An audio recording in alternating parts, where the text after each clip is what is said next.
Welcome to Drum Shed Podcast, and today I've got Simon Edgoose, Hello, Mister hello, hello. Mister Yamaha, Mister Everything about hybrid or electronics, Yamaha drums, acoustic, and many more things, especially EAD 10 and EAD 50, which we're going to talk about a bit today. But welcome, Yeah, how are you? indeed. I'm great, thank you. How are you? I'm great, thank you. It's hot day, isn't it? Just a bit, just a bit. So Yeah, we both have fans on. So if you can hear yeah. sounds in the background, that's what it is. You've done well because your hair's not gone frizzy. Mine started, but I've calmed it down a bit. That's all right then. Cool. So where are you Where are you right now? You got some nice, for I'm those that are not watching, you got some drums behind you. yeah, I'm at home. I live in Essex. And this is where I spend most of my time. Messing about with drums. It's great. Sounds like paradise. Yeah, it is. Yeah. It is. It's fantastic. Yeah, I'm in a shed at the bottom of the garden, which is made out of bricks, although we call it a shed. Um, I don't know what the legal definition of shed is, whether you can have a brick one, but yeah, I sit in here and I work on my day job sometimes, if it's not too hot. But it's just behind me where the drums are, and there's a few dotted around on the shelves. But yeah, it's not as big as where you are, but it's a nice place to be, surrounded by drums. Absolutely. I can't think of anywhere better. No, have you got aircon? No, we've I got the fan haven't, on. hence the fan. Yes, it was a silly question. I regretted it the minute I said it. Um, right. Well, I don't think many people listening to this podcast wouldn't have heard of you before or have seen you on YouTube or various events, UK drum shows, and places like that. And if people don't know who you are, I should tell them to go and have a hard look at themselves in the mirror. Well, yeah, Personally, I've got to say, it's really good having a weird surname, um, because A, it's really easy to find, and B, people go, "What? What's your name?" So it's sort of, yeah, it's easy to find and everything else. So you hear it once, and it's just like, "Oh, I know him. Yeah, yeah. yeah, My surname's so I don't say it's weird, but it's just hard to spell. So I just refer to myself as Matt F because it's just so much easier. Um, pronounced fire or fair, Fairs, fair. Oh, Fairs. Fairs. Oh yeah, sorry, Fairs, Fairs, Fairs. Yeah. Sorry, yeah, yeah, I've got it. Yeah, yeah, Although yeah, it's a famous, there is a famous person with the same spelling called Sam Fairs who was on The Only Way is Essex, I believe. But yeah. you should know that because Yeah, because I really watched it. Yeah, but you're that um, side of the river. yeah, and Oh, I thought everyone knew everyone.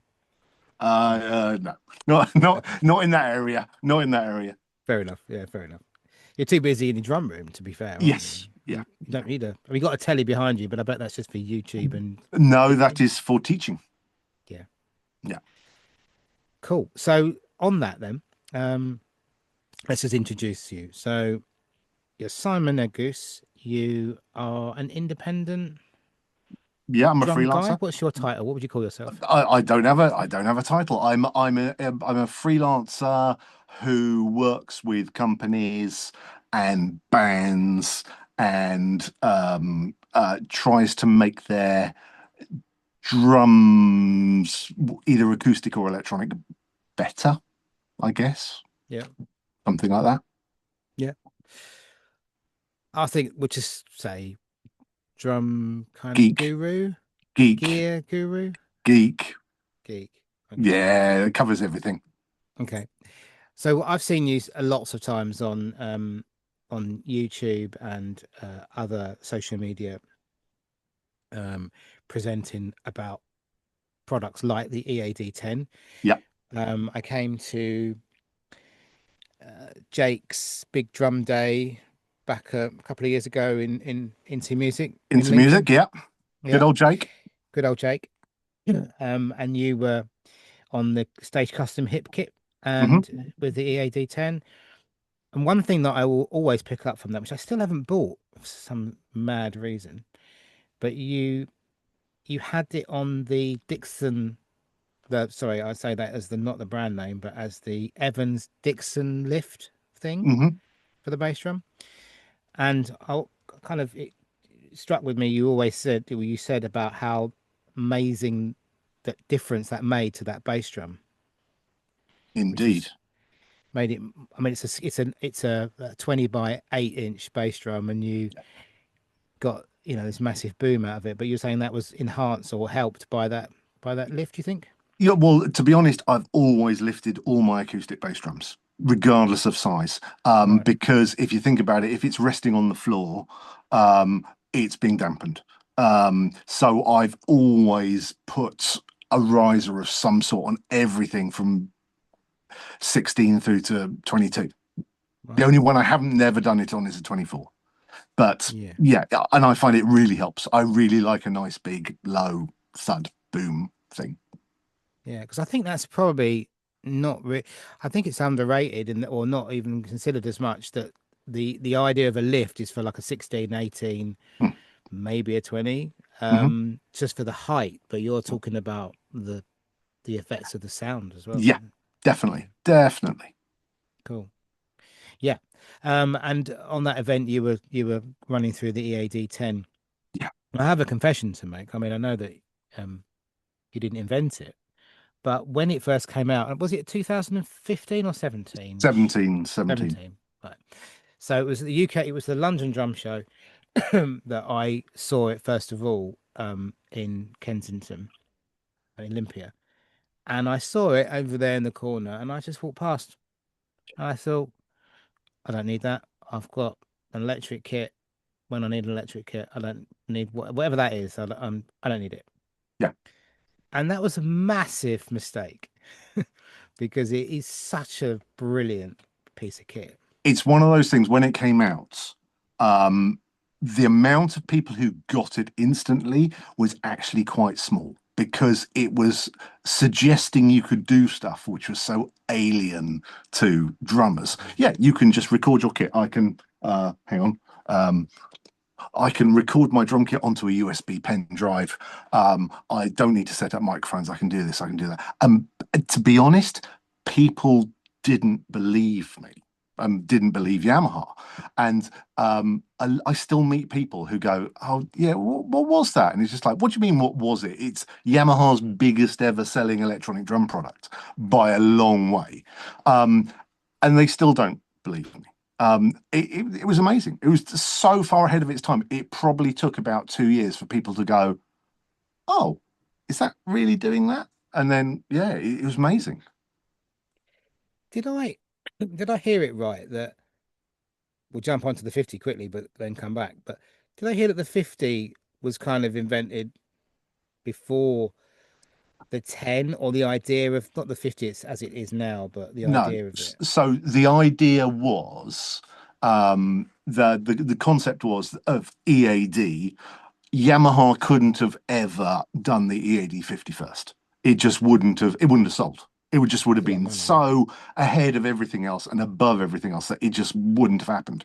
So they knew they had to do a smaller product first to see what the reaction was like and if there was enough market interest to do it. So yeah, so I mean the idea of a better EAD is as old as the EAD 10.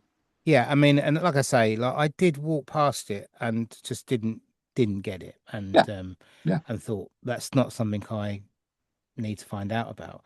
Mm. And it wasn't until really I saw,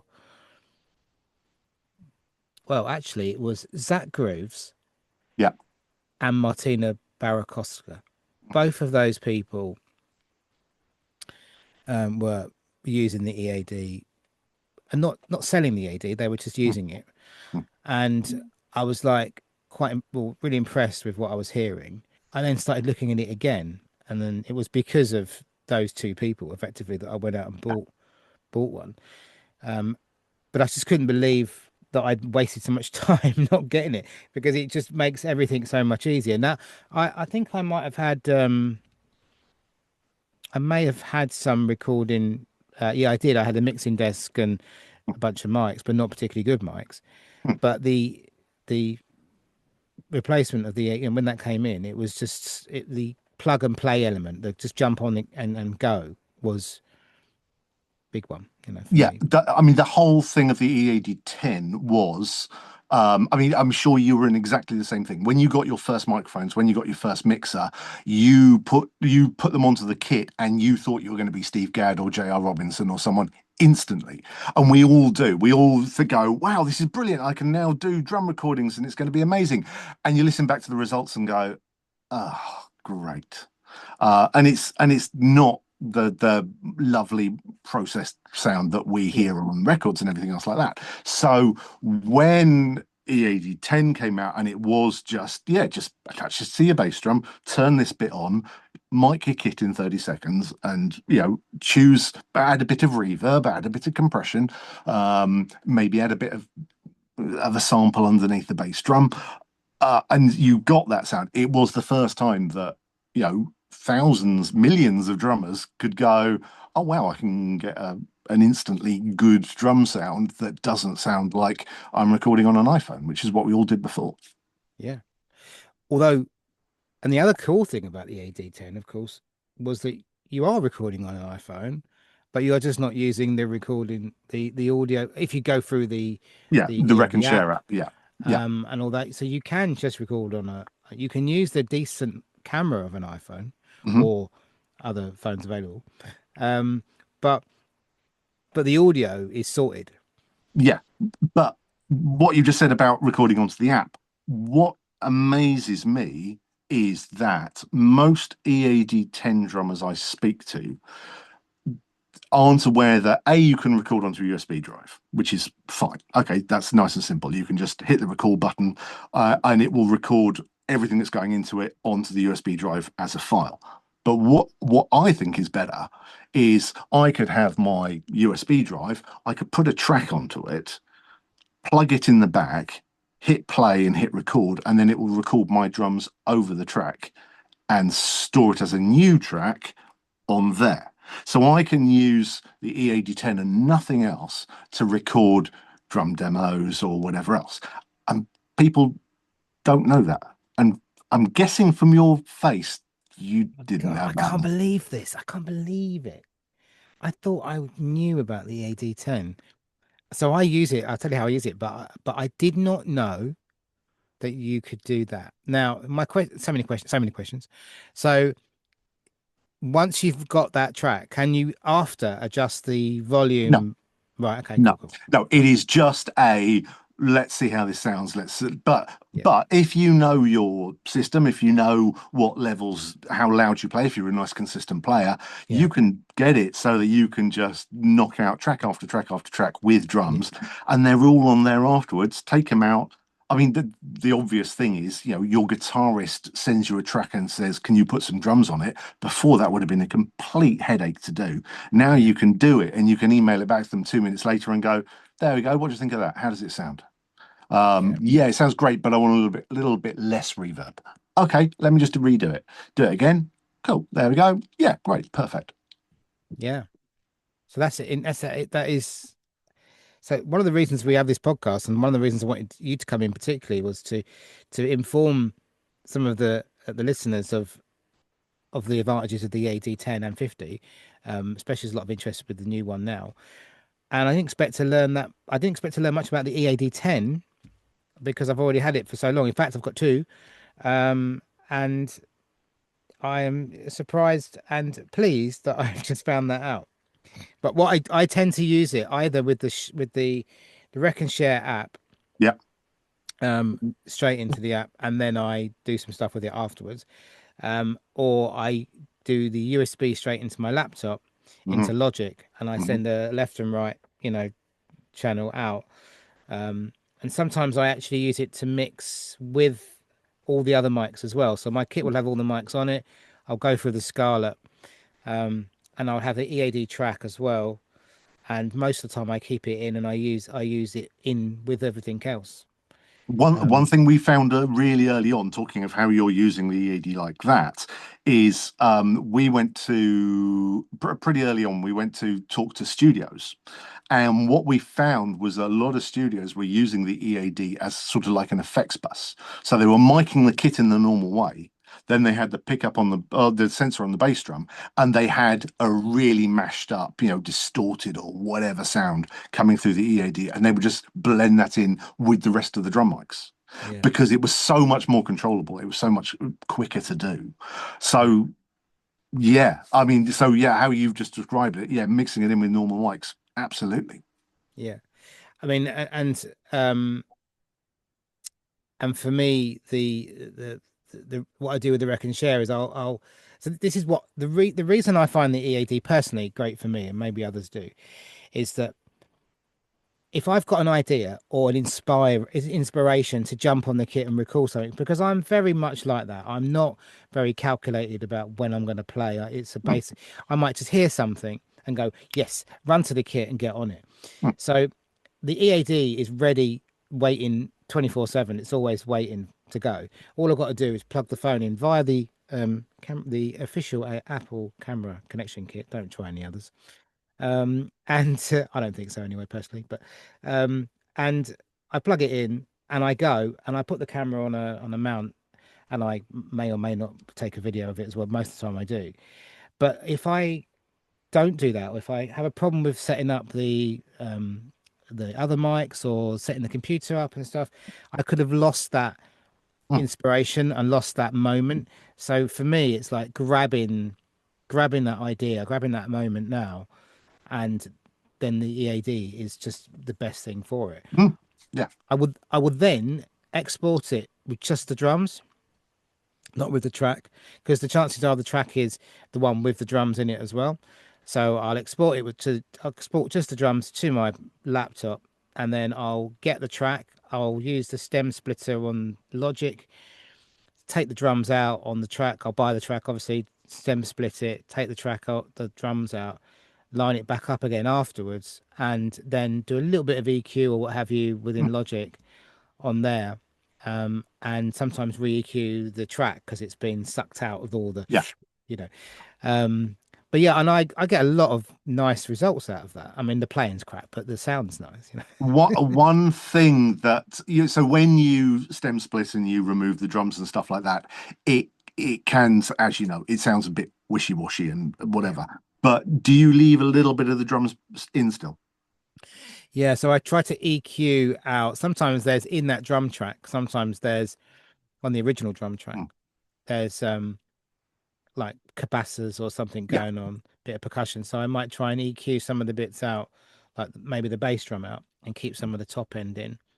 yeah. But it's a hint of it in the background. Yeah, I mean, what I find is if you just reduce the stem of the original drums by about 50-60% and then play over the top, it will still have a degree of the high end that it's missing, Yeah. and it suddenly feels much more natural. And the other thing I do every single time whenever I stem split and take the drums out and everything else like that, is just put a cabassa back in or a shaker. I always put a shaker track back on it because it adds that high end ear candy and makes you go, oh, okay. And it makes it Brings it sound alive. full. Yeah. So do you do that manually or would you program that in? No, because I use Ableton I use Logic, Yeah. but 95% of the time I use Ableton because it's for me, so quick. Yeah. I don't. So my son is doing a degree in audio production. Hmm. So he's got Ableton and he's got Pro Tools because for that reason, because they're doing Hmm. that there. So it's like a different language. So I Yeah, haven't really got my head around Ableton. yeah, Um, but I know it's one of those. It's kind of one of those things like to-do list. Must know this. But remember in the old days, in the '90s, it was like must learn Cubase, hmm, must learn Logic, because Logic Audio it was called, wasn't it? yeah. Back in the old days, and yeah, so must have these industry, must know Photoshop, must know Quark Express. There's certain programs you needed to know to sort of in the professional world. And I guess where they are at is Pro Tools and Logic and Ableton. So I've got access to it, but it's You should have a uh, try.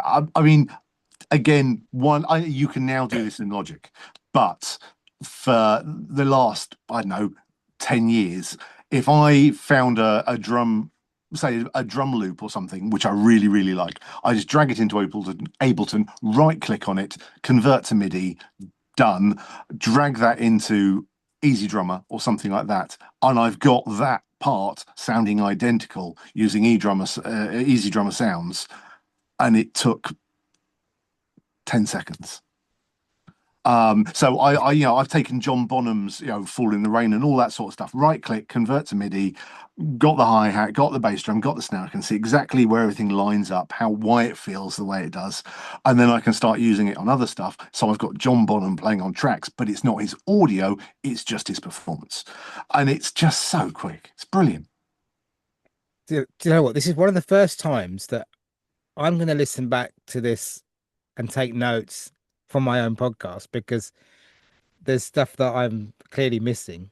Um, but it's going to be, I mean, I wanted this to be useful to everyone, but I'm going to be going back and what did he say? So like change to MIDI. Well, Do you want another?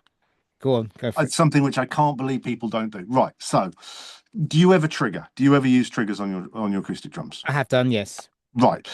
Um, Normally, getting triggering to be really, really good and accurate and clean and everything else like that is a bit of a pain.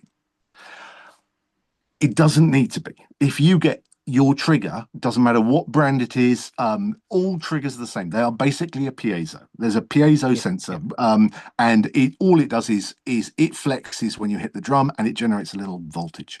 So if you want that to be really clean, if you want instant good triggering with no buzzing, rattling, double triggering, anything like that, just put a piece of moon gel between the trigger and the head. And the moon gel acts as a natural noise gate. And it cleans up the signal, and only the main hit that you want to get through will get through. Everything else will be dampened by the moon gel. In fact, use half a piece of moon gel. And I've been doing that for, I don't know, 15 years, 20 years. And everybody I tell goes, no, what's that? How do I do it? It's so simple. Triggering does not have to be a nightmare. So let's say we keep it brand specific, a DT50 Yeah, KS, is that right? yeah. So you get that clips onto the silver, shiny silver one that clips onto the shell of the snare. Shall I get one? And then I can You show can get you. one for those watching, yes. Off he goes. Da-da-da. He's got the auto zoom thing on the iPad, moving and following him around the room. He's There we go. right. Right. There we go. So I have a DT50S here. Yeah. So all you do, cut a piece of moon gel in half and put it Stick it on there. over Yeah. and put it on there and then just squash it between this and the head. I mean, this has actually got some pretty clever electronics in it anyway, which does give you a much cleaner signal. But if you are ever in the situation where you just needed the trigger to work and you haven't got time to get inside and adjust your thresholds and your gain and all that sort of stuff, just put half a piece of moon gel between it and the head and it'll do it. Right. There we go. You heard it first here on the Drum Shed podcast. Um, that's. I mean, I do love a bit of a trigger. I made a couple of triggers. I bought the piezos from Maplin, and in the days when you could go to Maplin. And I've made quite a few. I do like to mess about with stuff like that. I had um the Roland stuff, and I do have some triggers left over. I do like a little bit of a hybrid thing, but sometimes I just like to strip it back down and just have a one up, one down, a ride and a crash, a ride, crash, and a hi-hats, and just try to learn to play the bloody thing rather than um, mess about with the technology. But that's a very good tip. I like that. I think one of the main things that drummers are feeling they need to learn or need to be able to do is to be able to do like video, so, I mean, the social media element of it, Yeah. doing, and I'm, falling to that kind of peer pressure, whatever it might be. But I enjoy doing it. I don't play the drums anymore in bands. I'm not in a band. I haven't been in a band for years, and I don't go. I do a little bit of jamming every now and then, but not for a little while. So my performance is really in here on a camera, and I really do enjoy the cutting between different cameras and getting the audio nice. Someone said to me the other day that who mixed that track? And I said, it was just me. And it's the AD10. And he was like, no, it's not the AD10. I was like, bloody well, it is the AD10. So I do like to get a good sound out of it. But I think that one thing that I've seen, and it's well known for the 10 and possibly for the 50, might be, is that sound that people always keep on, like they crank up the settings. Now, I've heard you say before about just back them off, don't have them on a bit, just take some of them back, Yeah. This is the problem the with compression. um, giving drummers who don't have a lot of experience of studios Hmm. and then giving them the knobs to make changes, and they will crank up the compression because it sounds more aggressive, a bit more smacky, a bit and and it's just like, nah, you've got to back it off. You've got to back it off. So I would never have more than about 2 dots of compression on on the EAD10.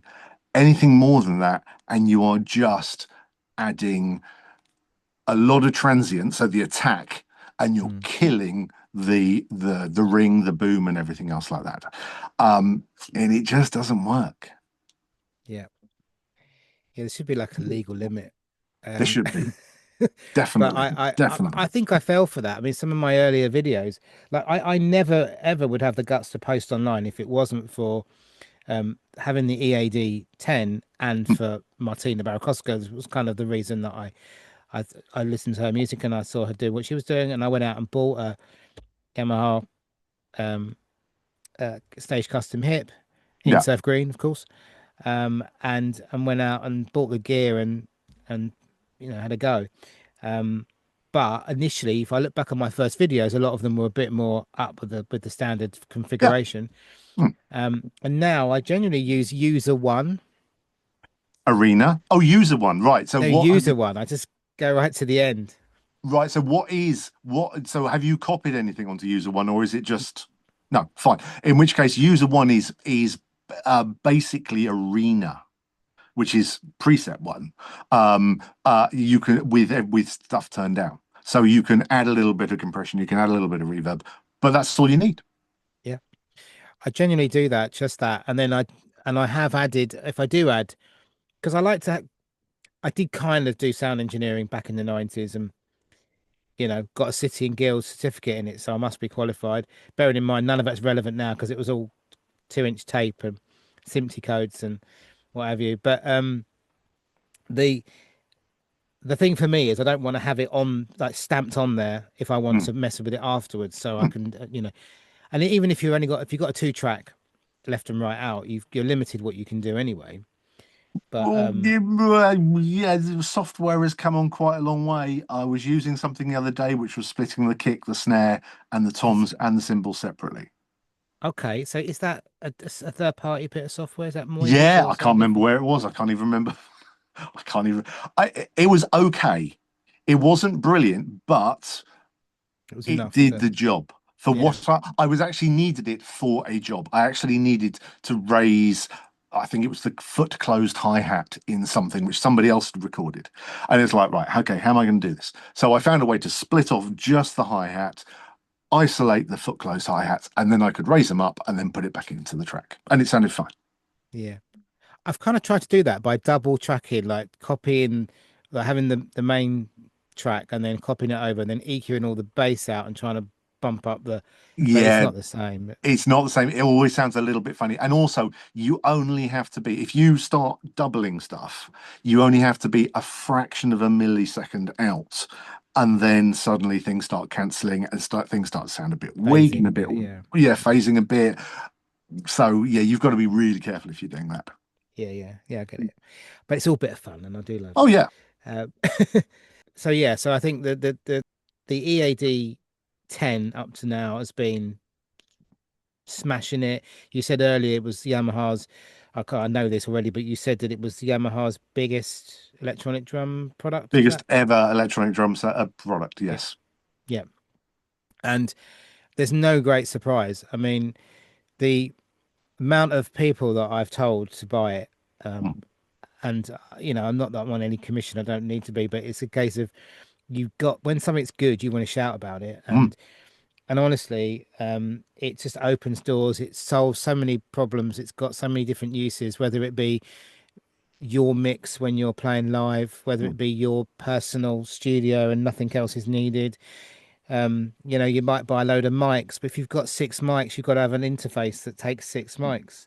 That's not cheap. And then you've got to know what you're doing with the mics and where to put them. And it's I have this conversation with people in the shop when I see them on a Saturday, and sometimes it's between electric kit and acoustic kit. It's like if you don't know what a bass drum is, then you're not going to know. You're better off possibly with an electric one, so you just turn it on and it sounds the same every day. Whereas, your kid might get put off if the kit sounds awful because you don't know how to tune it, or, why doesn't my kit sound like that, Dad? Because that's gone through processing and blah blah blah blah. But yeah, I think the EAD does solve a lot of problems for the acoustic world. Also, there's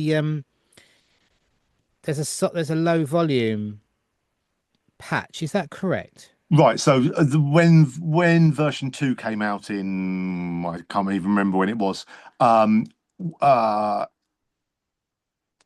but okay, actually, if we just go back a little bit Yeah, go before on, that. So go on. when EAD originally came out, it was intended for making videos. YouTube videos were the thing, and that's what people wanted, an easy way to make YouTube videos. Um, so that's what it was always made for, the Wreck and Share app and all that sort of stuff.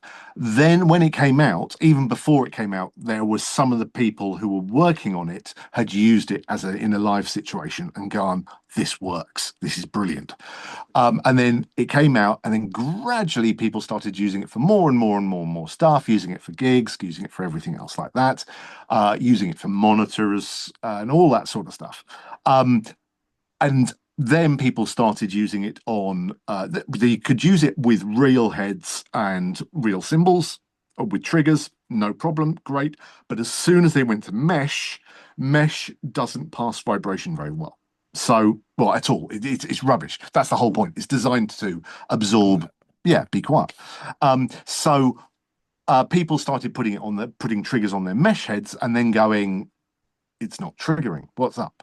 Um, so the version 2 came out and that had increased gain, so you could actually turn everything up a little bit more and it would trigger more cleanly on mesh heads. So there now every single EAD runs the version 2 software, so you can use it on your mesh heads. You can use it on that kit. There is Yamaha Birch Custom Absolute with mesh heads on, and there's an EAD 50 on that, and it works great. It's everyone now knows how everyone is used to mesh heads, and the whole thing works. So yes, you can use this with mesh heads, and there is a patch of kits which you can download to load into the EAD10, which will make your kit sound a little bit more like a normal kit if you're using mesh heads and have got no audio going into the mic. Excellent. Is that a patch of kits, as in samples or a scene? It's a load of scenes. Right. I did them. I can't remember anything about them. But I don't yeah, know if I've got version 2, you know. I think you probably have. I've had it for years. But is it is it It's a just that firmware? what yes, just a firmware update. You just stick it on your pen drive, Yeah. put it in the back, do the combination of buttons, and it will just Yeah, I'll have update. to check that. Yeah, I have to check that. Okay. Well, so can we speak about the 50 now? yeah.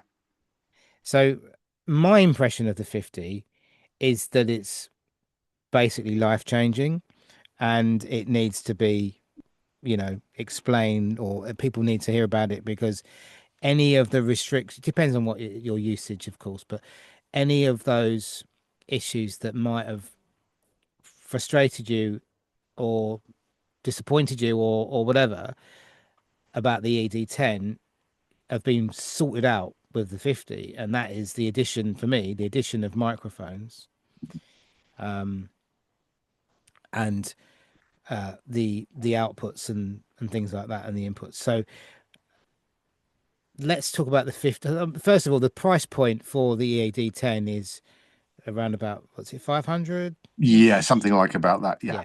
Yeah. Yeah. Um, and it's fantastic value for money.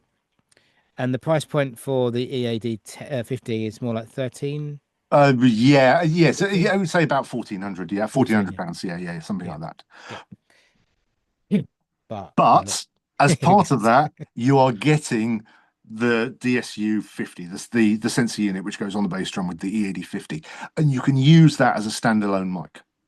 So I actually have got a DSU 50 in my gig bag. And if I am doing a gig and there isn't anything, or suddenly the front of house engineer goes, we need more drums or whatever, I can just stick it on, give them left and right, say pan them left and right, and there we go. And I do that quite regularly. So yeah, so if you and the separate mic is what, 350, £400. So in effect, the EAD 50 module is about a grand, £1,100, Yeah. and you're getting a 350 quid mic, stereo drum mic, which is tuned for acoustic drums as well. Yeah. Does that XLR out or is it Yeah, jack? XLR, XLR. So it's balanced Yeah, out. Yeah. yeah. It's a Cool. 5-pin Neutrik connector on the actual. It's going to get I'll one. get one. Hang on. He's Uh, on his way. Here we go. So it's on the back. It's a 5-pin Neutrik connector there. That's the trigger output on a jack, and you get a special Y cable to plug into there, which splits the 5-pin XLR into two conventional 3-pin That microphone five pin, XLRs. is that what I would have seen as a MIDI? MIDI? Is No, it no, no, similar? not No. It's XLR, not Oh, right, but not it's MIDI. yeah, Yeah, bigger so it's pin. Yeah. locking. It's proper pro Cool, cool, cool, sound. cool. Yeah, Yeah. So I say that would be a bit odd, but yeah. excellent. So the 50 does have inputs for additional microphones. So is it Yes, four inputs for the mic? it's got five in total. Five in total. Is that including the bass drum? Well, no, no, right. So that would take, if you use the DSU 50, that would Yeah. take two of them, Right. and the trigger would be a separate Yep. trigger input. Cool. So what do you think would be the main advantage and the main use for someone that's got a 10 and they Yeah. want to think about going into the 50? What world are they going to walk into that's going to make their life so much better? Okay. So the whole point of the EAD 10 sensor was because it's in the middle of the kit. It gets a very, very dry drum kit sound. If you think about normal microphones on the outside pointing in, you get just as much sound normally coming from the back of the microphones as you do the front of the microphones. So it picks up a lot of room sound. By putting the sensor in the center of the kit on the bass drum, the mics are picking up the sound of the kit, but the backs of the microphone are still picking up sound, but it just so happens that the backs of the microphone are pointing down at the bass drum. So you get a really dry drum kit sound without the room. So you don't, which makes it perfect for effecting. So if you've got a massive drum sound going into your mics, and then you put effects on it, it's just going to make it really woolly and washy and everything else like that. So the fact that it's on the center of the kit and and it gives you a really nice clean sound, then you can start using effects without it sounding like you're in a canyon or Yeah. whatever. So it's kind Um, of a more of a close mic yeah, effect. it's a more of a close mic sound. So with the DSU 50, the one which comes with the EAD 50, if that's on your bass drum, that is giving you the center of a very clean sound. But as we know with microphones, the further you get away from the microphone, the quieter the sensitive, it picks up less. So if you have two floor toms or a china right on your far right, um, then that's going to be quieter. So as far as the microphone inputs on the EAD 50 are concerned, I honestly don't think you can get any better than putting the DSU 50 on the bass drum and a pair of overheads to capture everything else. And just those four mics will do everything you need. Yeah. The only problem is we drummers are really conservative when it comes to sort of ideas and different things and stuff like that. And we think that the best drum sound is going to be, a beta 52 on the bass drum, a 57 on the snare, a small diaphragm condenser on the hi-hat, and a pair of overheads. But that's not true.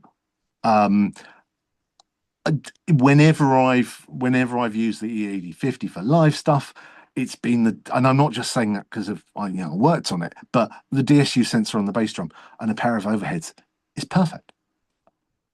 And then I've got a spare channel which I can use for monitor for feedback, hopefully not feedback, fold back or anything else. So if an EAD10 user is going to be used to that sound, a very clean, dry, close mic sound. But if you want more, if you want a bigger sound, then sticking a pair of overheads, widely spaced overheads, over the top, just opens up the kit in ways. It's brilliant. Yeah. So one, I saw one at Lincoln that Jake had on Yeah, display. He was showing at I think it might have been the Gabor clinic. yeah, Um, and the first question I asked, which is hopefully people are asking or wondering, and maybe they'll get to find out now. I know the answer, but I'm going to ask you to answer it. Is when I plug in my microphones to the EAD 50, do I have phantom power options? yes, you did. Yes, I do. Yeah, which I think there wasn't an obvious button that I could see. I think it's in the screen settings, isn't it? Yeah, but the whole thing of Phantom is only there if you need it. So you could have the Phantom on all the time, and if you plug in an SM57, it doesn't need Phantom, so it will ignore the Phantom. But if Yeah, you plug in a pair of condensers, then it will use the Phantom. So yeah, yeah, but you're not likely to change from wanting Phantom to not wanting Phantom all the time. So once you've turned it on or off, that's it. The only time you've obviously got to be careful is if you're using a passive ribbon mic, where if you stick Phantom down it, you will get some very, very interesting sparks. right. Right. Well, that you've heard it. You've heard that here first too. So be careful of your ribbon mics. Yeah, Um, but I think because if I was not reading anything about it and looking at the pictures, I would be looking, and that's what happened. I was looking at it and I was like, "Where's the phantom button?" Because I'm just used to seeing it, yeah. On a somewhere. mixer, Yeah, there is a button plus yeah, 48 volts. Turn it on. Yeah, yeah. But I think that is a because for me, because I my overheads will be AKG 214s. yeah. So obviously they're condensers and they would need phantom. So for me, that's a big Mm, plus. yeah. Um, yeah, and I think I think we should uh, make sure that everyone realizes that you can do all this stuff. And do you think it would replace or could replace? I think you might have already answered it, but let's say 8 mics on a Scarlett, and like a D112 or 52, Yeah, 57. I do. And for one main reason. So, one, everyone thinks, and this is drummers globally think this, the more microphones you have on a kit, the better it sounds. When the more microphones you have on a kit, the more issues you have with phase, with comb filtering, and all this sort of stuff, where the microphones actually start interacting and cancelling each other out. Yeah, So, by having the smallest amount of diaphragms, i.e., microphones, you can on a kit, you're going to get a much cleaner, clearer, crisper sound. yeah, Um, so it's yeah, if you can have just something like the DSU 50 and a pair of overheads, that'll give you a much better sound than doing all the other bits. I've got another I've got another sort of tweaky thing which go on, might go be on, go useful. on. Right. So with the EAD10 or the EAD50, um, uh, say you've got two floor toms. So say you've got bass drum, one rack tom, two floor toms. Because of the proximity thing, so the further you get away from the microphones, the quieter it gets. Your second floor tom, and say it's an 18 or something like that, is going to be quieter. So what you do is, and this is either EAD, you take your first floor tom out, you move your second floor tom to next door to the bass drum. Okay. You drop the EAD into record mode or use sampling mode on the EAD 50 and you hit it hard with a beater, not with a stick, with a beater. Okay. Then you take that sound, you clean it up, and you reload it back in as a sample. Then you put a trigger on your 18-inch floor tom. And when you hit that floor tom, you get it to trigger the sound of you hitting it with that beater, which will give you no impact, but it will give you the boom of the sound. So then when you go down the toms, you can adjust the level independently of the second floor tom so it doesn't disappear. It doesn't get quieter as you go down the toms. And you can do that with anything. We sort of worked that out really early on when somebody wanted to use a gong bass drum using an EAD10, and it was just like, and then you could see them playing it, but there was no sound coming out the AD, sorry, out of the gong bass drum because it was so low in pitch and it was so far away. It was a big kit. It didn't work. So we said, look, just stick a trigger on it, sample it, trigger it whenever you play it. You'll still get some of the sound through the microphones, but you'll get that sample just to reinforce the sound. And it sounds amazing. Yeah, I mean, don't think any. I've certainly never thought of something like that. I mean, for me, I'm thinking maybe a second snare over here Yeah, because I'm lefty, so that'd be over to my right. So I'm thinking that that's always a bit quiet, yeah, especially if it's like a Benny Greb, yeah. you know. So uh, that is a Do great solution to you that. want That do you want another one? I mean, Uh, I don't know. Should we start charging for these? Possibly. Right. Okay. One thing I found works Join the really, Patreon. really well with EADs, regardless of whether it's the 10 or the EAD 50, is say you've got that second snare drum and it's off to the other side of the hi-hat and it is a bit quiet. Stick a trigger on it, but sample the sound of the snare wires moving. So just the snap of the snare wires Right. and put that onto that sound onto the that trigger. So when you hit that snare, it adds the extra high end crispness of the snare wires without having an underside mic, and that works really well. You don't have to have it loud. It's just a really subtle sort of psychoacoustic thing to make you hear the snare wires, and suddenly it's like, oh, now I can hear everything on this snare just because you're hearing that little bit of from the snare wires, but they're being triggered by a trigger rather than from a microphone. That works really well as well. So, so how often do you get out of that room? I don't think there's a door to this room. Well, They I just to be my honest, wife just slides food underneath the no, I don't. Yeah, exactly. No, but this is the thing. Yeah, I've been working on this since probably 2015. yeah. So we're talking quite a long time. And what actually we were meant to talk about where you came from before we started, but we went straight into the geek talk. So we'll We probably come did. back to that in a second, and maybe I'll Yeah. just cut it and put it in the front.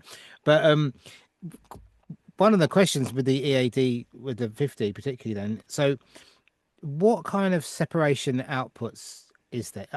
Is there like individual outs or anything like that coming out? On the 50. 50, yeah. Right. So you've got with the EAD50, you've got 8 individual outputs, which are balanced jacks. You've got your main left and right on XLRs, and you've got a secondary pair of main, which are just on jack. And then you've got USB as well. So you've got 8 in, 10 out over USB into your computer. If you just plug in the DSU 50 and have that going into inputs 1 and 2 on the back of the module, then all you can do is send left and right out of individual 1 and 2, and you can send whatever is being generated by the trigger built into it out of output 3. Right. So that would be 3. The more microphones you add onto it, then you can start separating those out to be individual microphone outputs or trigger outputs. Or So triggers, what yeah. works really well is if you have, say you mentioned a D112 earlier. If you have a D112 earlier, D112 on the bass drum, and you have a trigger on the bass drum as well, you can then send both the triggered sound and the microphone sound through the same output. So to front of house, they just lift the fader and they're getting this monstrous bass drum sound. And they're like, great, don't need to do anything. Fantastic. Yeah. That's a That's a very good advantage. And on the recording, on the like the audio recording side into Ableton or into Logic or whatever. So it's 10 out or 8 outs, you say, sorry. 8 in, so you can Yeah, receive 8 back from the computer, 10 out. But with the 10 out, 1 and 2 is always the master left and right. yeah. So you've always got that. So you've always got an overall impression of the kit, and then you can enhance it by taking the other 3 to 10 and mixing those into it, depending on what Gotcha. you need to do. So you've got and that's audio out in audio into your computer as well. It's not MIDI, That's obviously, it's audio. Yeah, you can do MIDI as well. So on Oh, the kit over well, whichever yeah. shoulder that is, That's your left, I um, think. yeah, my left, your right. Yeah. No, I can't Yeah. work it out. Yeah, I've got mesh heads on it. I've got triggers on it. Um, I've got real cymbals. I've got real microphones to pick up the cymbals. But I send MIDI back into Ableton and I mix that with the microphones I've got going into the back. And I trigger something like Easy Drummer or Superior Drummer or something like that. And then I can do complete multi-track drum tracks and I can send them to people and it just sounds great. So use it. So I use the MIDI. I use the MIDI. I use all the microphones, but I'm only using the microphones for cymbals and for the snare wire buzz on the bottom, which really helps. I'm really looking forward to listening back to this. Because I've taken it in, but it's sort of I need to, you know, make notes later. But it'd be rude to write it down while I'm talking to you. I don't mind. It's You go for it. but Go for it. it's one of the advantages of because I listen to these over and over while I'm Yeah. editing and checking, you know, so I kind of it goes over and over, but I still happy to listen to it. Some of them I'm more likely to listen to than others, and this one I definitely will need to listen to come back for a reference point. Um, so that's really good. So do you think that the 50, the EAD 50 is what would you compare it to in the market? Because I Right. Or yeah, there isn't anything which does the same job. It's probably closest to something like a Focusrite Scarlett 18 8i 20 or whatever. 18 or 20. Um, Yeah. yeah. Um, and a load of mics. But and like I was saying earlier, it's one of those things. The less mics you can have, the cleaner the sound you'll get. So it. I've never heard a Scarlett sound as good as quickly and easily as I have just an EAD 50 and a couple of overheads and that takes what 5 minutes to set up. Yeah. Yeah, I mean, this is, I think for me, I've been, you know, toying with this idea ever since I heard it was coming out, whether it's something I should get. Um, and I've got the 18i20 and I've got the Octopre because we've got two kits in there. They're both mic'd up. So there's, you know, almost 8 mics on each kit. Hmm. It's ridiculous in And a those tiny eight room. and those 8 mics on each kit will be interacting with each other as well. So by the time you're putting them into Logic, you're going to have different, maybe the second tom on that kit is interacting with the first tom on that kit and they're cancelling each other out slightly, or they're boosting a certain frequency. No, we don't play You both don't at the same time. fine. Okay. So we would only record one set of because when he was little, I used to be allowed to play with him at the same time. But now he's 20 and he's a big boy. He has to come down here with his double bass drum pedal and play his stuff, whereas I just faff around with some drum and bassy sort of lighter Sh stuff. should we explain what phase is? Would that be useful? Phase But is do a certainly a pain. So yeah, Okay, right. So I've got a really good story. When I was coming up, I'm originally from Bedfordshire. And I went to someone's house whose dad was a very, very famous guitarist. And I set up in their studio and we set up the mics. We didn't know what that on earth we were doing. So we set up these two overheads, nice expensive small diaphragm condensers overhead, and started playing, recorded it, listened back, and the drums sounded like this. Mm. And we were like, one of the microphones is broken. Well, yeah, He's that's tapping his all. hand, guys. Yeah, I'm slapping my hand. It just sounded there was no tone. There was nothing. It was completely just click, click, click, click, click, click, click, click, click, click, click, click. And it's just like, this is really odd. This is so the guy got his dad and he came in, took one lesson and went, yeah, your mics are cancelling each other out. And we'd positioned the mics in such a way that they were cancelling each other out perfectly. And that's what phases, where if you think about a waveform on a screen, on a computer screen, it's just a shaky line going up and down.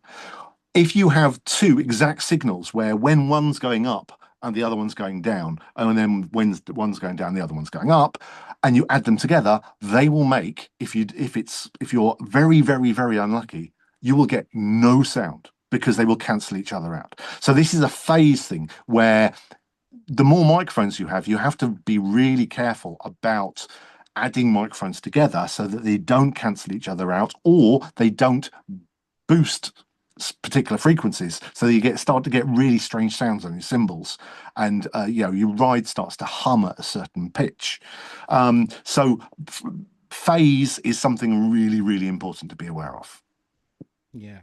Yeah, and I do think that this is where the EAD totally uh, simplifies that.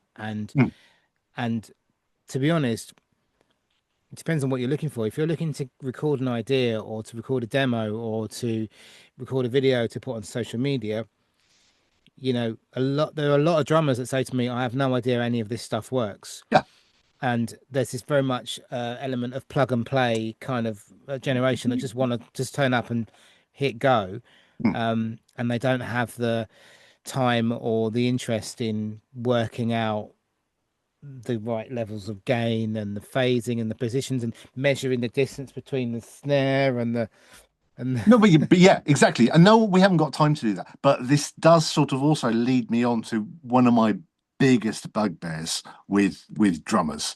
The amount of times, I'm sure you've seen this online, where where drummers are going, well, I've got an EAD 10, but my ride is really, really, really loud. How do I turn it slow down? down. Yeah, Because the ride is right over the sensor. top of So it. Yeah. of course it's going to be loud. That's that's just nature for you. Yes, there's nothing you can do about that. That is just how it is. So the amount of times that I've had to sort of say, well, look, you can either play the ride quieter, move the ride further away, or use a lighter ride cymbal.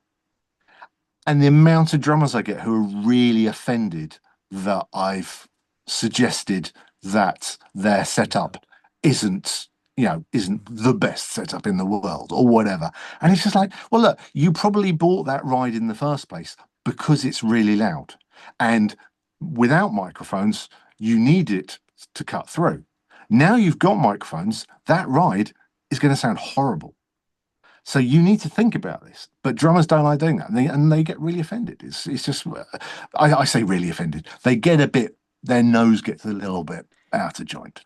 Well, I guess, and I can kind of get it. Like I've got, I like to have my rides low down. I normally have Yeah, one up, one down, and we all know that if you have one up, one down, then that ride is going to be louder on that EAD because of where it's positioned. Sometimes I've tried to position the EAD to slightly because I'm lefty, so it comes over to my right a bit away, pick up more of the tom and less of the ride. But um, I don't have loud rides. no, Um, I only have mine all Byzance kind of soft, dark sounding mm, because that's what I love. Um, I only have vinyl, but I have the best in my opinion. Um, I have started to raise my ride a bit higher. yeah, Um, but then because I've got the little Benny Greb crasher hats that kind of hmm snuggle nicely there, they're far too loud. Hmm. If they're there, and if I have a cowbell on the bass drum, that's going to be Yeah, too yeah, loud. but it's always a trade-off. Everything with electronics and microphones and drums is always a trade-off. There's Yeah. always a trade-off. When I started, when I first moved down to London, and I was going to the studios, and I was, doing stuff, and you set up, right, just give us a bit of a blast, see what the kit sounds like. And within 10 seconds, the producer comes back in on the cans going, uh, have you got another snare drum? That's a bit loud. Uh, I mean, who are you? Who are we doing it for? Are we doing it for the end product, for the audience, so it sounds balanced for them, or are we doing it for ourselves?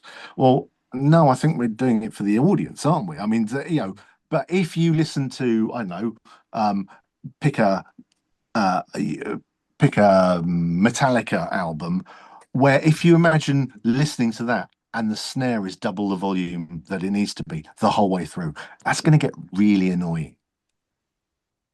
So that's not anyone else's fault apart from either the producer or Lars Ulrich.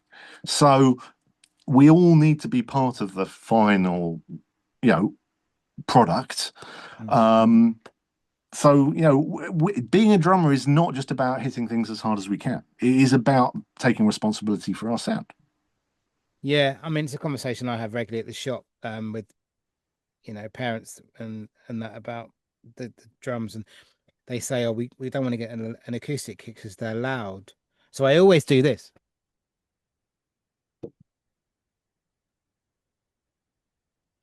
No, it's not loud.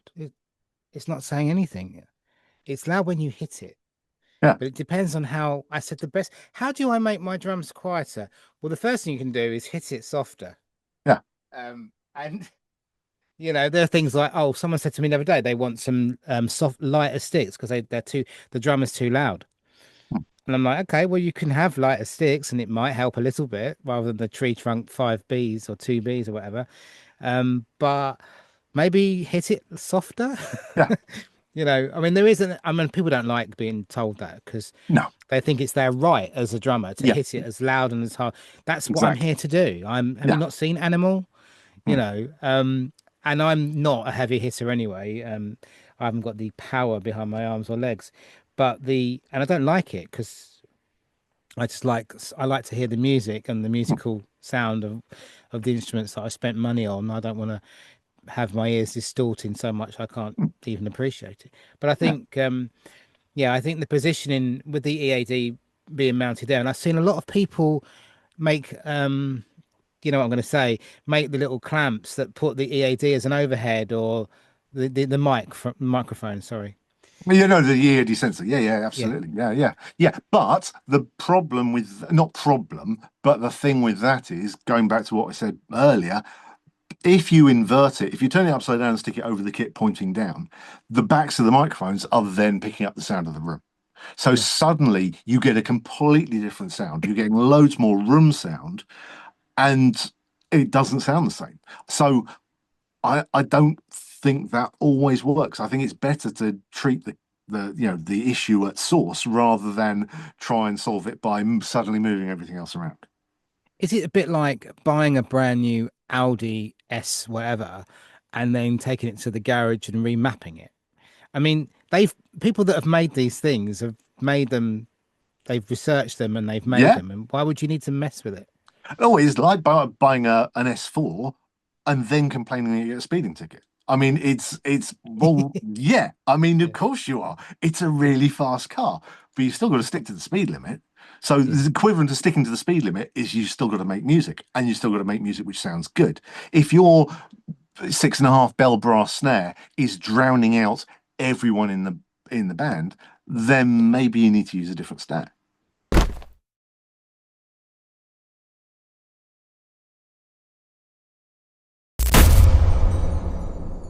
With the EAD 50, is there anything else that I've missed, you think, about the Yeah, application for it? Huh? yeah. Right. Yeah. So the backing tracks. Backing Um, tracks. the Thank you. right. So uh, what you can do on the ED50 is you can play two sets of stereo tracks at the same time. So one of those would be, say, your stereo backing tracks, because loads of bands play to tracks now. Mm. I don't think I've ever worked with a band who, or even programmed for a band who don't use backing tracks. Every single time you go to a stadium, the band you are watching is running some form of backing track. Um, and then so what you can do on the EAD50, you can have your backing tracks, which can go to your in-ears and they can go to separate outputs. And you can also run a separate stereo track, which can be your click, or if you want to, can be one side can be click and the other side can be another track. So you can actually run three backing tracks at the same time. So a Right. stereo track and maybe backing vocals or something like that. And you can adjust each one separately. And you can still have a click. Um, but what makes it clever is, if you've got an SPDSX or something like that, you have to load all your backing tracks into the SPDSX first.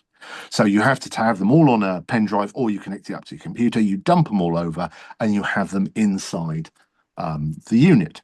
But with the EAD50, what you can do is just have them all on a USB drive or an SD card in the back, and it streams them in real time. So you hit that pad or you hit that pedal to start your backing tracks, and they start straight away from the USB drive. You never have to load them in. You never have to do anything. They just will go bing, as long as you've told them which ones you want. And as long as you put the USB drive into the back, as soon as you hit that pad, they are there.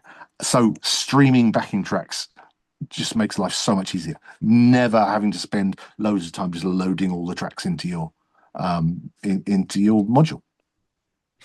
So you mentioned the SPDSX. So if you wanted to have some pads, I Hmm. know it obviously triggers on drums, but a couple of extra Yamaha pads or other brands, maybe, I don't know, because Hmm. there might be a Yeah. um No, no, you can use any brand right. on the 8050.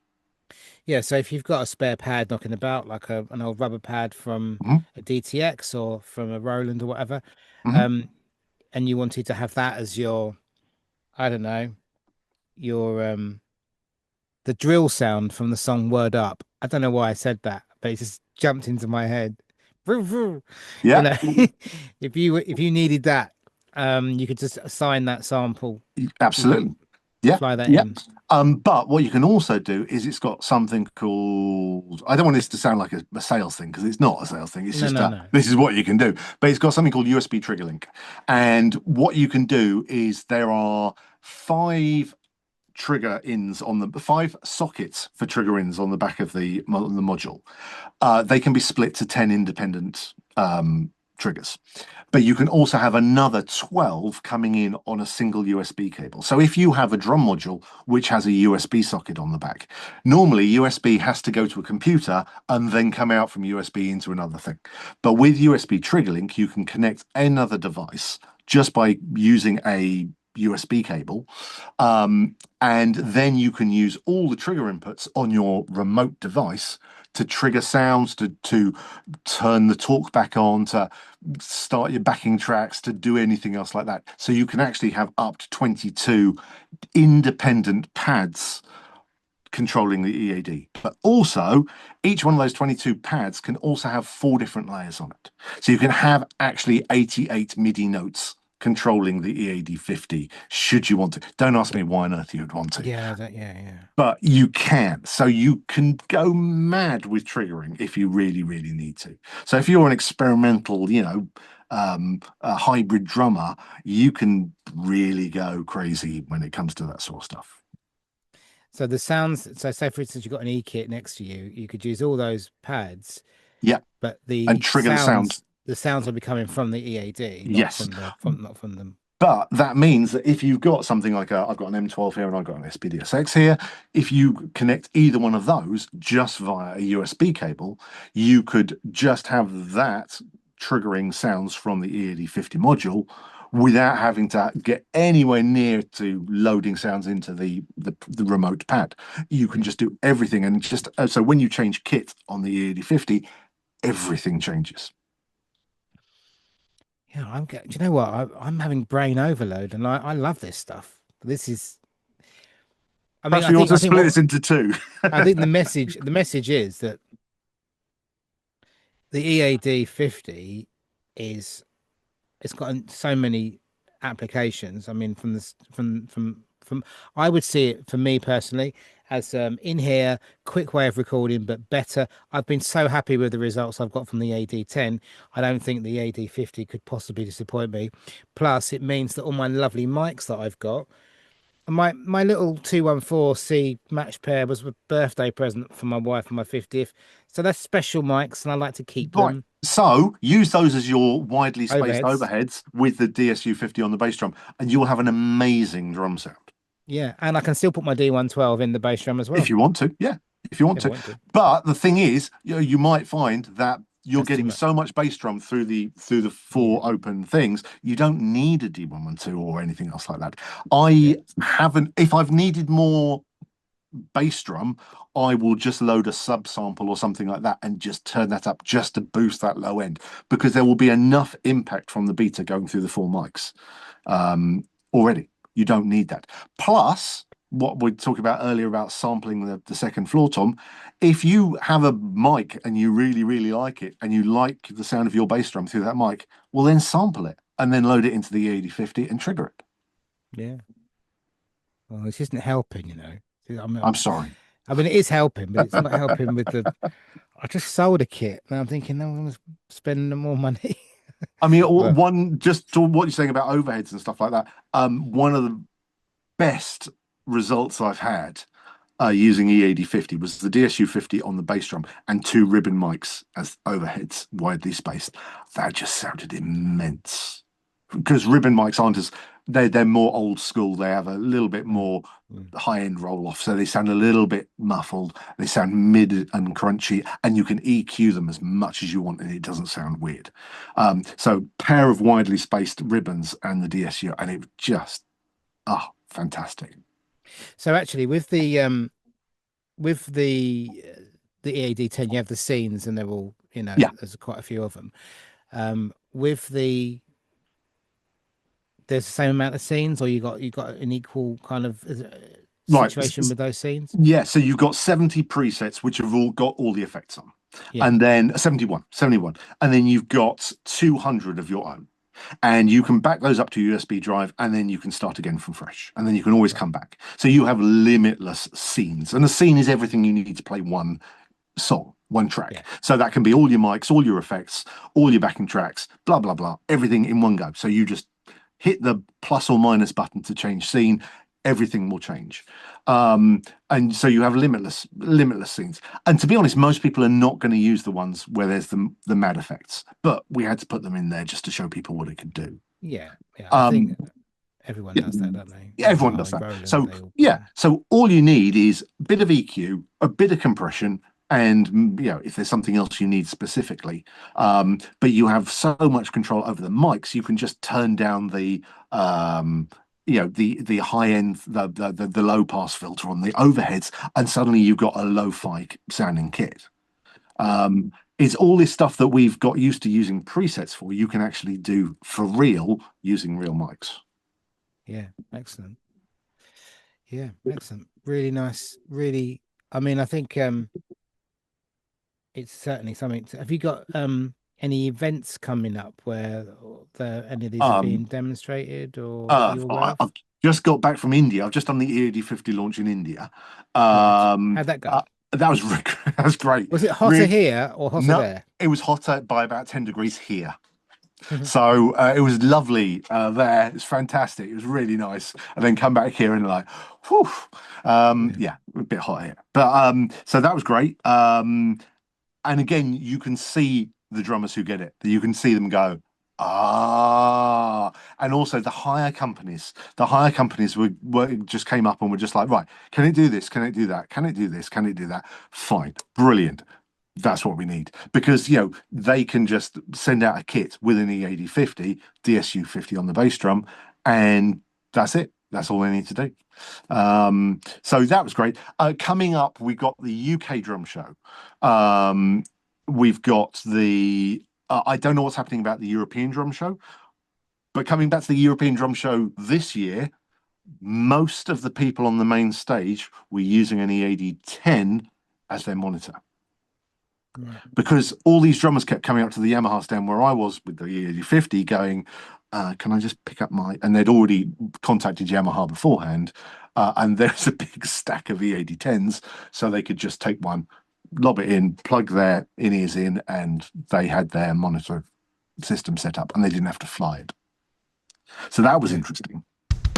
So the UK Drum Show is obviously the event of the year for us. So Yep. personally, I think, and obviously by the sounds of it, you're going to be there. Yep. Yeah. Um, is that an EAD 50 kind of That'll be an uh, EAD 50 event. Yeah. wicked? Well, I look forward to seeing that. What got you into drumming, and when did you start? That's what I would. We forgot to mention that at the beginning, so I'd like Okay. to ask that. Right. I started when I was 8, and it got me out of maths. Now, even though my dad was a maths teacher, the thought of hitting things or doing maths was much more well, hitting things was much more interesting than doing maths. So, my favorite teacher of all time is a certain Mr. Adams, said, "Okay, go on then, you can do drum lessons." So, I started having drum lessons, but that was orchestral percussion. So, I'm orchestrally trained originally. Um, then I moved down to London when I was 18 to do a music course. At the time, it was the only pop music course in the country. You could only do jazz up at the Royal Northern, or you could do orchestral stuff at the Royal Academy or anything like that. And then when that finished, I started working for Wembley Drum Centre 3 days a week. And that was the best decision I have ever made. And I met everybody, and a lot of them are still my clients. And that was fantastic. So you'd have, Carl Palmer walk in, you'd have Ian Thomas, you'd have, all these people. And because I was such a geek, I recognized them immediately, and I would just go up to them and say, "Hi, Ian, whatever. How can I help? What do you need?" And I still see these guys regularly out and about, and we still catch up.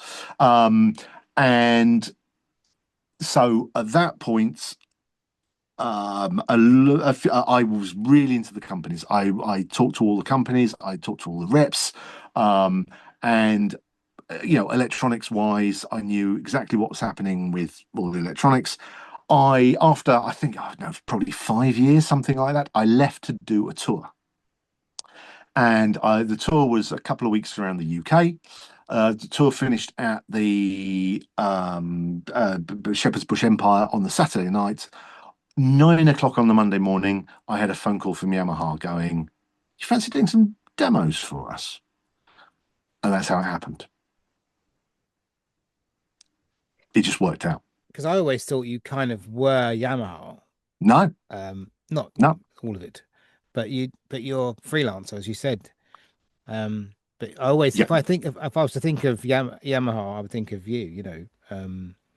There are obviously some players that we know, like Steve White, and yeah, some big Yamaha people.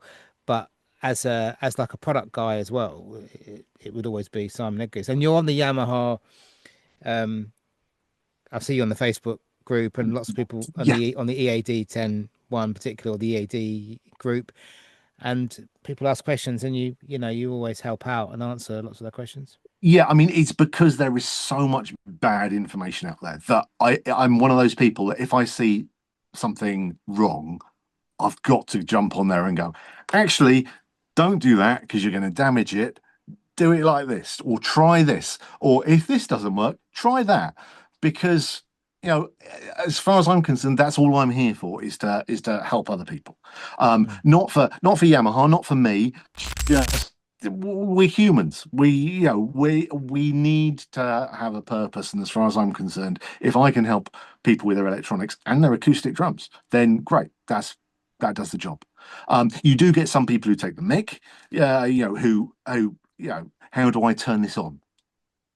I'll leave you to find that one out, and that sort of stuff. But yeah, I No, prefer I to get do it. that than anything else.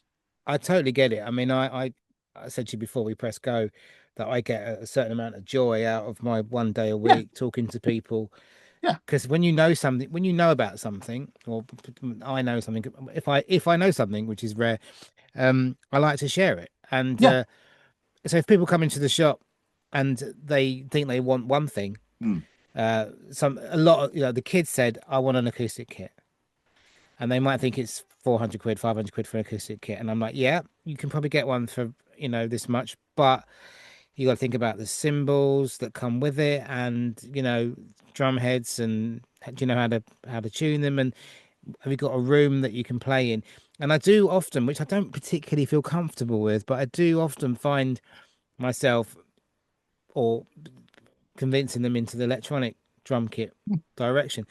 But I do believe that if the family have got no idea about drums, and they haven't got the provision for it to be in the right place, Yeah. and the kids got no idea either, uh, and they're worried about the noise, and they're in a terraced house or flat, what's going to happen is that kit's going to be a waste of money, and it's going to get Yeah. collecting dust, and the kid's going to give up Totally. and go and sit on his Xbox. Yeah. Totally. Totally. And I say that to them. I say, look, I'd rather you buy something that you can actually use, Mm. and that inspires him. And we had one recently where the kids, he said to me, as you can tell, my kid's autistic, and I'm like, well, I actually couldn't tell, but so he was sitting there playing away, and some transfixed with the headphones on, and me and Dad are having a conversation. And I said, well, he said he's been sitting there for ages. I've never seen him Mm. pay so much attention, for one thing for such a long time. And I said, well, I think you've answered your own question. I mean, the fact that he can sit there and privately, in his world, Mm. it's private. I mean, we can Mm. hear it, but we're talking over it. Mm. And, you know, the worst thing that you can do is say, can you not play it so loud? Or can you play it after a certain time only, and this, that, and the other? And they'll just get fed up with it and they won't Mm. play. And then it will just be collecting dust, and you'll just Yeah. sell it on eBay. Yeah. Exactly. So but I really enjoy that kind of help. And sometimes the other end will be, kids about to go off to university to do a degree in music, and dad wants to buy him his first set of proper professional cymbals. Um, Starts off with a box set. Well, you could buy a box set, or why don't we have a little try and you can select your own, and then you'll always have that memory of the ones you chose rather than choosing it from a box. I mean, nothing Yeah. against the box set, but No. those kind of occasions are nice, and that memory of them coming in when dad bought me my first cymbals and all that. I think I'm a bit sentimental, but I think that's kind of a nice thing. Yeah. Totally. Yeah, and I enjoy that, and I see that with you. Like, it's nice to help people, and to, especially when people write on Facebook. Well, what you do is crank all the settings up to maximum, so it's really pretty with all the red dots, Yeah. and you're like, no. Mm. Yeah, yeah. It's but what why should they know? Why would they know? I mean, but that's the thing. It's they need someone to go. Whoa, whoa, whoa, hang on, don't do that, don't do that. You might have 10 people telling you to do this, but don't, because that won't help. You need to do this.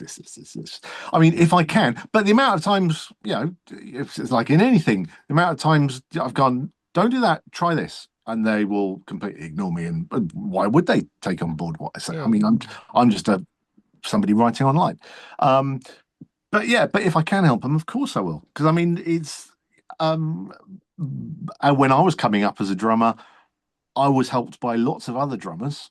So if I can do the same back to, it's much easier to talk to drummers now. We can just turn on our phones and computers and talk to them. If I can help, you know, 10 drummers in a day, to get something better results than what they were getting, great. Can I ask you about your teaching? Yeah, So I take it you teach because you've got the studio set up behind you. yeah, How much of your time, on a regular thing, is that a regular thing, or is that pretty full time? very, very little. Very little. Right. So I've probably got about five regular guys, and they are all guys at the moment, who I will see. I see one probably once a week, and everyone else is when they are free. Um, and it started off with people getting in touch because they saw me do something on a demo and they want to learn how to do that particular thing.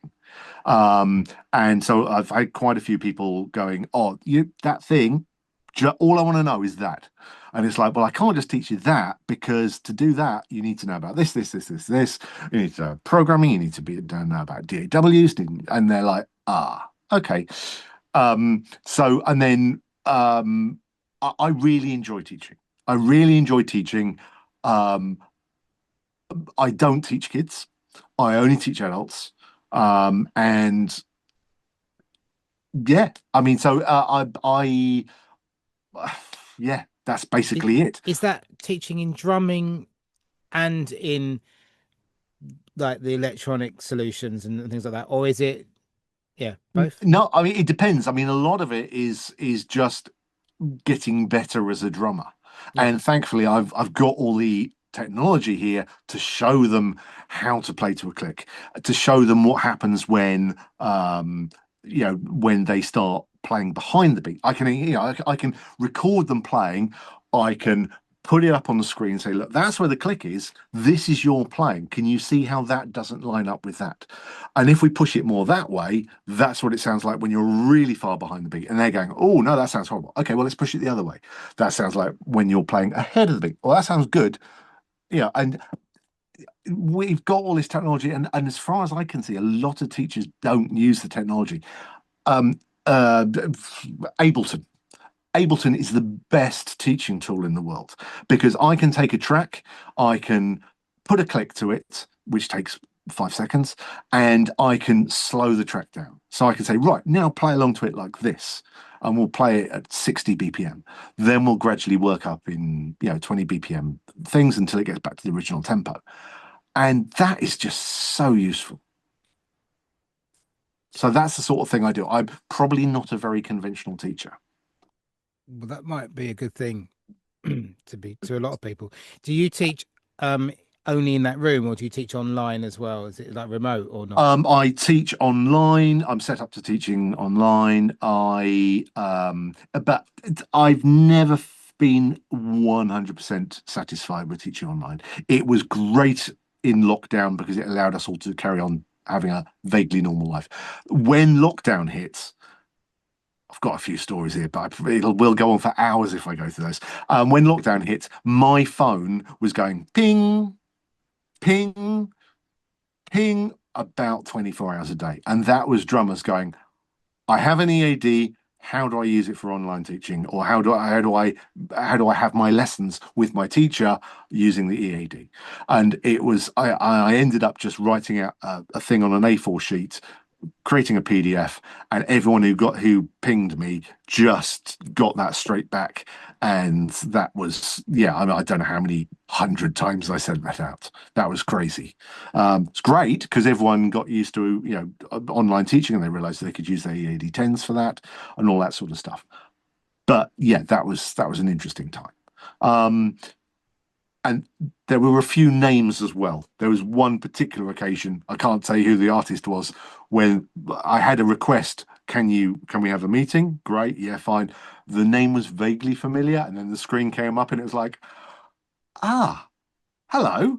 Um, and then yeah, so that happened quite a few times as well. So with the EAD 10, if you're going to do online teaching, you would obviously need to have it with a an interface so you could plug a microphone in. No? No, because it has talkback. Have you heard of talkback? Yeah, I've heard of talkback. Yeah. Right. So what talkback is on the EAD 10, on the EAD 50, you can on the EAD 10. Let's talk the EAD 10 because that's the simplest one. If you double click the microphone button, the sensor on the bass drum raises its gain so you can talk to the person at the other end.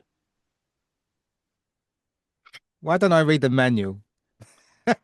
Um, and then you I all didn't you know you could need to do that. do is you have your EAD 50 straight into your computer, and that's it. So Yeah, you can do with everything. okay, yeah, because I was assuming, and maybe wrongly, a lot of people were assuming that the only way to do to plug a microphone to speak in an environment like for teaching is to plug your EAD into an audio audio out interface. into a 2i2 or something, Yeah. and then plug a microphone into that, and then USB that into the computer.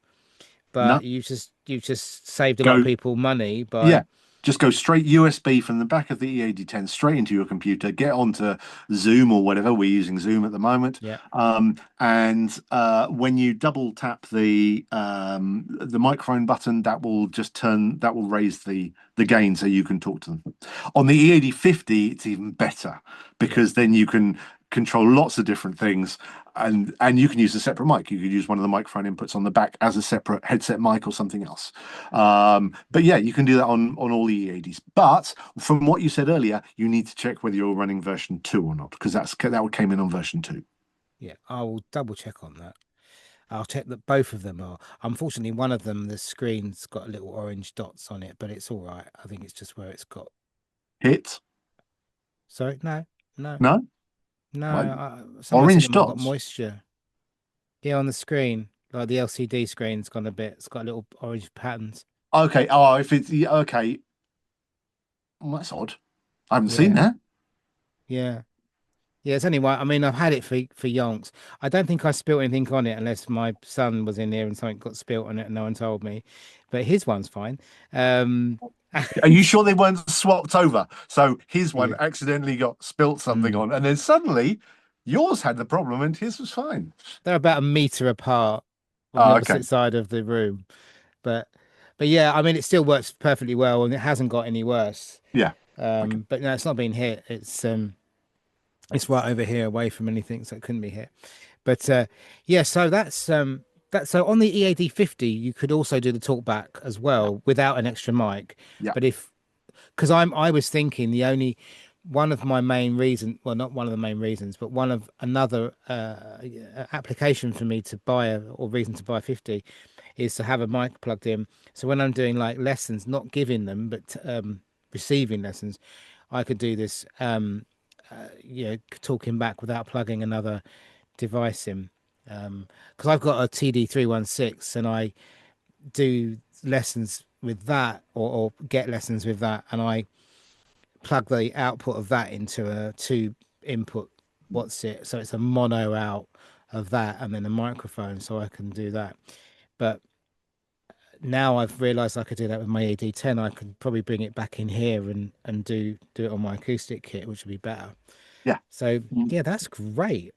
I didn't expect to learn so much. Not no disrespect, but I didn't expect to learn as much about the AD10 as I had because I've had it for such a long time. But it just goes to show, doesn't it? You can have Mm. something for years and use it almost every day and not actually tap into, pardon the pun, but not literally tap into the all of the features that it has, Yeah. which Totally. is Yeah. which is great. I mean, one thing the aux in by cable, does that does record out, doesn't it? Of course it No. does. No. So the aux in is not routed to That's it. That's it. the recording out the USB. Yeah. So the only way I get the audio is when I go through the phone connection with the Yes, headphones or USB. master or main outs. Yeah. Yeah, that's an interesting one. Don't know why that was, but Because they didn't expect it to be used how we've all ended up using it. yeah. If you're making but what you can do, okay, here's another thing which is Hack. really, really handy. Another hack Simon's hacks. is if you want to play along to a track, but you don't want the track on the USB. So what you do then is you just plug your music into the aux in, um, play along with it whilst recording onto the USB drive, and then you will have a drums only stereo mix, which you can then put into your DAW, your Logic or whatever, and then you can remix it with the track. Yeah. That was why they did it, so you could play along, listen, and get a clean drums Yeah. only version. That's why they did it. Yeah. So actually, sorry to go back onto the 50. So it's 50's got Bluetooth, hasn't it? Yes. So that means that we don't need to have the camera connection kit anymore. Yes, you do because Okay. it can't it Bluetooth. Right, this is it. Everyone seems to think that Bluetooth is amazing. Bluetooth is actually really old and it's a bit rubbish. So there's Yeah. latency, and it also has a fairly limited frequency range.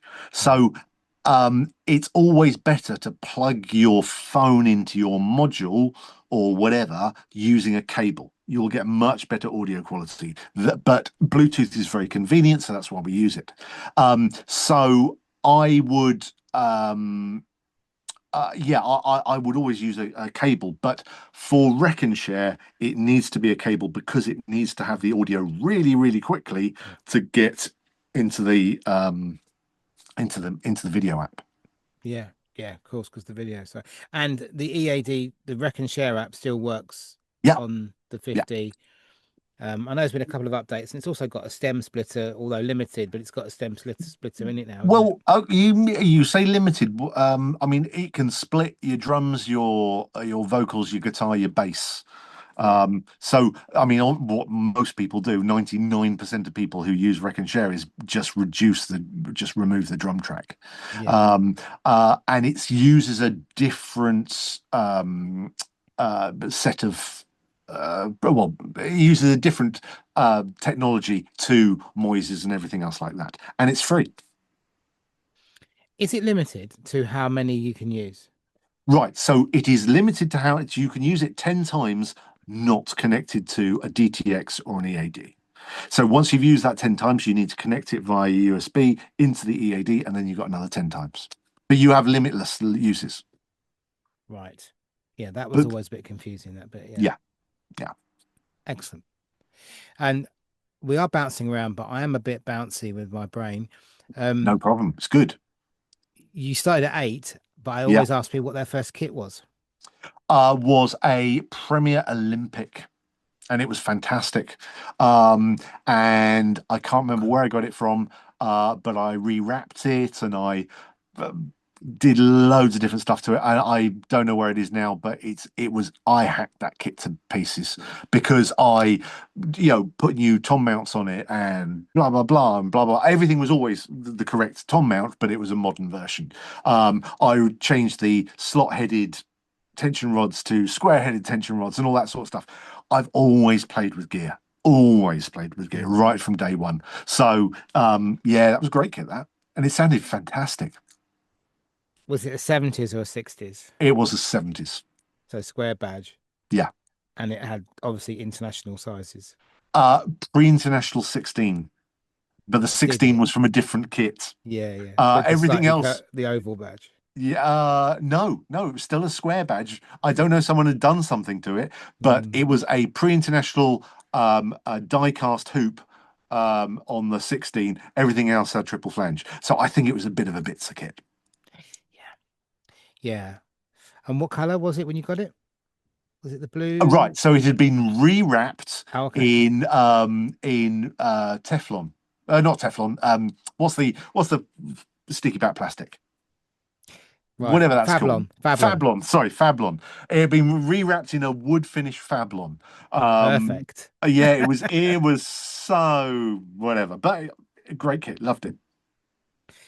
Well, my first kit was a Beverly Olympic mishmash, and I had two 12s. One was a pre-international, one was an international. So one was a 60s Beverly, one was a 70s Olympic. Mm. Then the bass drum, God knows, it was 19 and a bit. So that's pre-international, but it had a lug that went there was just one rod that went from the front to the Oh back. yeah, yeah, single tuning. Yeah, There was yeah, nothing in the middle to hold it. yeah, It was just a rod. There might have been a little, maybe there was a hoop. Um, and I had a cream floor tom, and the rest of it was the red. And to be fair, because of that love for my kit, and of course, what you had to do in those days is get rid of that and buy a Pearl Export. yeah. That's all Um, we wanted. so I went to Rob at Foots and I bought a Pearl Export from him. And I remember the day like it was yesterday, picking it up from Golden Square. And it was the thing to have, the black straight, power toms, Mm. 13, 12, 13, 16, 22. But because of my sort of age and what have you, now I'm like, oh, I miss my Olympic. So subsequently, I've now got three. So, but I've got a blue pre-international 60s Olympic, and it cost 38 quid from Essex. Billericay. I went to pick it up, Fantastic. Brilliant. but it cost 30 quid to buy the badges, to find the badges, and it had Supreme Drum stickers on it. I remember them. Ah, yeah, Lou, yeah, Lou from yeah, yeah. Supreme Lou Drums. Dias. Yeah, yeah, Yeah, yeah. Remember that? I remember owning. I went. My uncle took me to him years ago, and I bought Supreme Drums hi hats. Yeah. They were labelled with their own, and I love those hats. The next pair I had were Steve's or Alan White's new beats, I think. But yeah, basically I shouldn't sell those. But but yeah, I've got a blue one, I've got a red one, single. I had a single-headed one, so I found a double-headed tom of the same year and got added that to the kit, and then I made the single-headed floor tom double-headed by buying another single-headed floor tom in white and Good. then taking the bits off and pulling it on the bottom. And a Beverly kit. We've got a lovely little Beverly stroke Premier stroke Olympic, but it's been completely rewrapped in Delmar wrap. The wrap was 300 quid. It was like Yeah. more than uh more than the kit was. That's Del Mar rap for you, though, isn't it? It's great rap, but it is very expensive. But also expensive to get it because Yeah. before Brexit it wasn't so difficult. But Mm. after Brexit it cost me like 40 quid delivery plus 80 quid import tax, which I wasn't expected. Well, it won't now. Was that from ST Drums? Yeah. Yeah, I mean now you can get stuff from ST really easily. It's very the Oh, can import tax. you? Yeah, yeah. So that's all that's gone. So you just pay your thing and it turns up. It's like it Oh, used to be. It's much easier. oh, oh, brilliant! Because I will contact Colin from ST, and I will buy some more wrap because my friend who was on this episode earlier, Luke, I gave him one of my Olympic kits, and he wants to rewrap it. And Mm. I've been saying about ST, and he've been looking at which colours to get. But that's interesting to know that's going to be cheaper now. Yeah, I got some rep from them. I got well, I don't know, a month, well, probably like about a year or 2 years ago. And it's fine now. Yeah, initially, yeah, when it first happened, it was just like everything. Why has everything gone up Yeah, 100%? yeah, But now that's sorted. yeah. Oh well, it's the world of drums, and to be honest, you don't do these things because you think you're going to make money out of it. You just do No. them because you want to save the drum kit and make it pretty, and I just love that. And also, what you've just said about Olympic stuff does remind me that last night I was looking at a little blue five-piece Olympic going, it's not very much. I know Oh, it'll that sound one, great. I've seen it. It's the 70s one with the square Yeah. badge again. Yeah. And it's Yeah, just like, ooh, that's nice. it's That's nice. about I it don't starts with need another kit. I don't need another kit. I've got too many as it is. I think we were all in that boat. Yeah. Um, well, look, I think I don't know how long we've been going. A long time. I have no idea what the Oh my time's. God. 20 to 10. So what time do we start? So 20 to 8, so 2 hours. Yeah.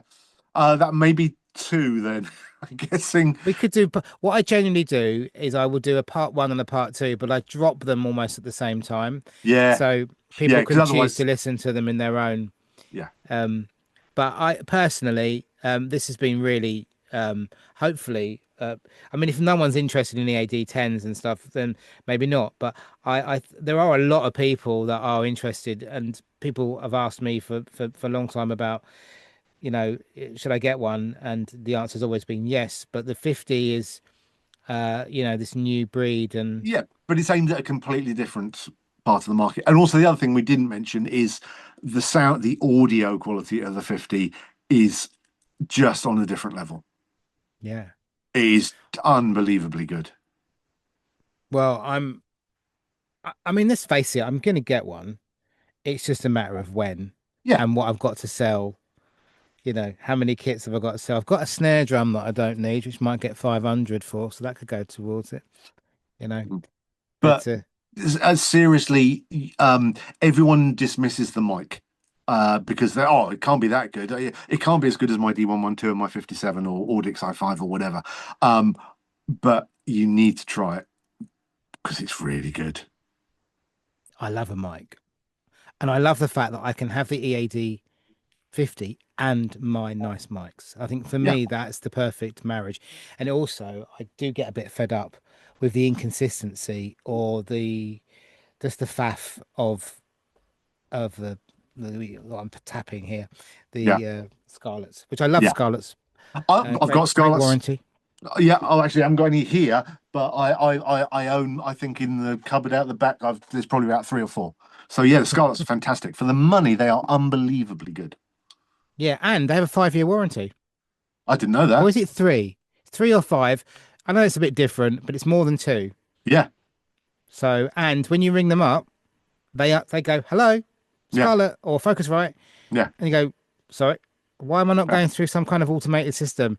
yeah, What do you need? Well, this is broken. Okay, yeah. Give us a when did you buy it? Blah, blah. Okay, we'll send you a new one. yeah, They just sent me a new one. Very good customer yeah. service. The So, really good customer service. Yeah, yeah, well, look, I look forward to seeing you at the UK Drum Show, yeah, and because of the Europe change into Frankfurt, yeah. I I'm don't know what's fingers. happening about that yet, and I don't Yeah, think a lot of people do. no, it's Um, early, isn't it? Yeah. So we'll have to see what happens about that. I'm sure there's going to be other things. We've been talking about doing an EAD 50 tour of the UK, but circumstances just so yeah. That hasn't happened, but we need to sort of do that. So hopefully there will be something before too long. Yeah. Well, we'll say goodbye, and then we'll just have a quick Thank chat you. afterwards, and Yeah, because I want to brilliant. ask you one other thing off there, um, and I'll make sure I press stop before. Okay. All Fabulous. right. Well, look, thank you. This has been brilliant. I've really, really enjoyed it. I didn't know what to Thank you. expect, so it's always nice when it's something where we can talk for 2 hours and it doesn't feel like 2 hours. So great. Yeah, no, to be fair, and I appreciate that. Thank you. And hopefully the listeners don't think it feels like 2 hours, even though I'll probably cut it into half. Yeah. But I love this, and I always say to my wife when I come down here, goes, it's only gonna be an hour, and you think she's like, yeah, right. 2 hours later. They've all gone to bed, you know. Yeah, yeah, yeah, yeah, Dinner's in the yeah. dog. No, I had me Yeah. dinner before, which is lucky. We haven't got a dog. Anyway, right. Thank you, Simon Edgoose. It's been an Thank, absolute pleasure. As thank as you, it's Matt. better than I expected, and I knew it would be good. So thank you. Fantastic. Thank you very much. I will stay here so you can ask me whatever you've got to ask me. Yeah. And good night. And good night.